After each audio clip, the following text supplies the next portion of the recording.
Friends, तुमचं सगळ्यांचं स्वागत आहे आपल्या एका नवीन ब्लॉगमध्ये.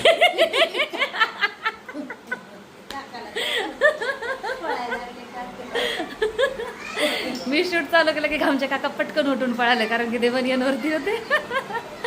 तर आता पुण्याला आल्यानंतर आहे ना, मी तुम्हाला एक गोष्ट दाखवायची राहिलेली आहे, ती तुम्हाला दाखवते. ऋषभने ना एक छान असा टॅटू काढलेला आहे. आत्ताच काका काकूंची ॲनिव्हर्सरी होती ना, तर त्याच्यासाठी त्यांनी मम्मी पप्पांना गिफ्ट दिले आणि एक मस्त असा टॅटू हातावरती काढला. आणि मला पण आहे ना खूप दिवसापासून इच्छा होती टॅटू काढण्याची.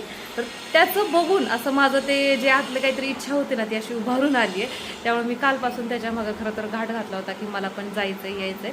पण त्याचं काम चालू होतं, काल काही वेळ मिळाला नाही. त्यांनी त्याचं आज काम पटकन उरकलेलं आहे आणि आम्ही टॅटू काढण्यासाठी चाललेलो. खरं तर त्याचं तर आहे ना असं चाललेलं ना, तो मगापासून मला सांगत होतो. तो सांगत होता, तू आधी भाऊजींना विचार, भाऊजी काय म्हणतात बघ. तर कसं तरी आता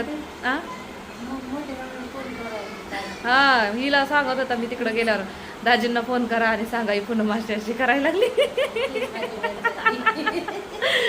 पण नाही, मी एकदम छोटंसं टॅटू काढणार आहे. खरं तर मला पण भीतीच वाटते, पण आता चालली आहे. तर खरं आता प्रार्थना अशी करते की टॅटू काढूनच घरी येईल, नक्की रिकाम्या हाताने तिथलं बघून परत अशी पळून रिटर्न येईल. तर बघूयात आता. ह्या हातावरती टॅटू काढायचा आहे, कारण की ह्या हातावरती पोळलेले. त्यामुळे आता बघू कसं काय काढते येते.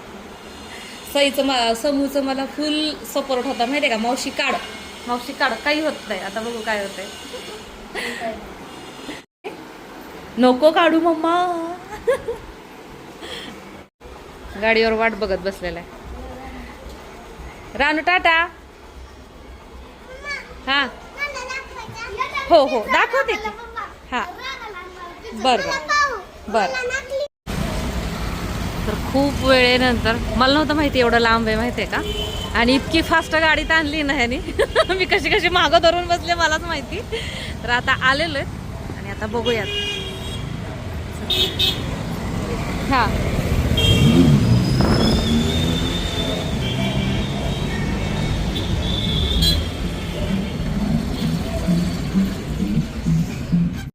दोनों पहले सेट कर लीजिए, घूम जाइए थोड़ा पूरी बॉडी अब घुमा लीजिए.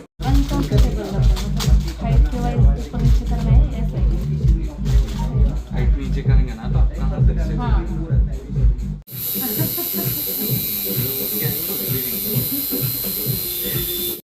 इतना पेनफुल नहीं होता.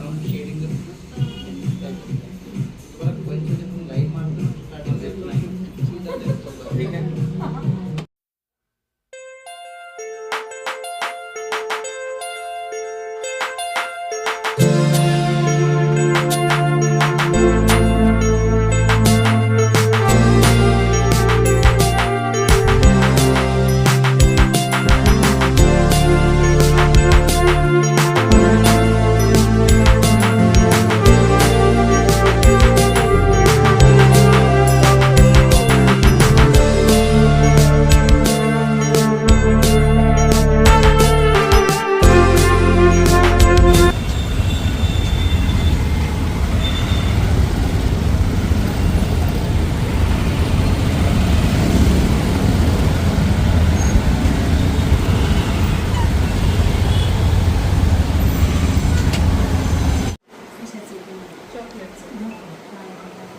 छोटंसं मम्मी घरी आल्यानंतर काय म्हणते माहिती आहे का, इतकं छोटंसं कसं काय काढलं.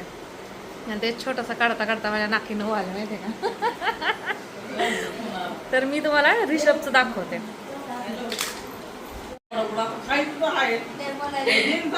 मी आत्ता शूट घेतलं आणि नेमकं कॅमेरा ऑन करायचा राहिला, माहिती का. काकू थोडक्यात वाचली. लेख आत्ताच ॲनिव्हर्सरी झाली बरं का. काय दिलं ग गिफ्ट तुला पोरांनी. मग काय, आमचे काकू एकदम हवेतच. आणि काकांना मोबाईल. त्यामुळे मग ऋषभ गेलाय. ऋषभ आल्यानंतर तुम्हाला दाखवते. खरं तर त्याचा टॅटू बघूनच मला टॅटू काढावा असा वाटला बरं का. मला खूप दिवस झालं काढायचा होता, पण त्याचं बघितल्यानंतर असं मला जास्त स्फुरण आलं काढण्यासाठी. का तर ही रोमन अंकामध्ये काकूची जन्मतारीख काढलेली. किती आहे रे जन्मतारीख. 23.04.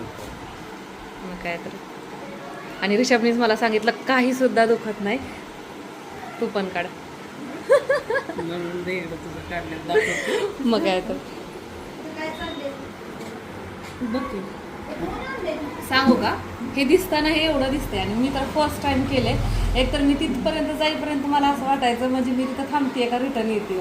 आणि तिथं काय झालं माहिती का गेल्यानंतर मी तर अशी तिथं गेल्यानंतर तर आहे ना मी इतकी अशी चिंता क्रांत बसले होते की नाही. आणि त्यातनं 2 मुली आल्या त्या शिकत होत्या का त्यांना काढायचं होतं काय होतं तर ती मशीन वाजायला लागली इकडे माझ्या पोटात गोळायचं. तसं दुखलं पण इतकंही नाही म्हणजे आता अजिबात काहीच दुखत नाहीये. तर जेव्हा ते काढत होते की नाही तर त्यावेळेस असं ते जाणवत होतं व्हायब्रेशन किंवा ती पिन टोचत होती. पण आता काहीच होत नाही. कोणी जर विचार करत असेल की नाही त्याचं काढू का तर नक्की काढा. म्हणजे माझ्या दिदीने काढलं होतं ना तर तिला तर 3 दिवस कणकणी चालते. तिला खूप तेवढं काय आपली कॅपॅसिटी नाही. आपण एवढंच काढलं. काकूला पण काढायचं होतं पण मी आणि ऋषभ 2च जण गेलो. मी बाहेर गेले त्यामुळे तेव्हा तेवढ्या वेळेत त्यामुळे ती राहिली माझी. आता ती कधी काढते बघू.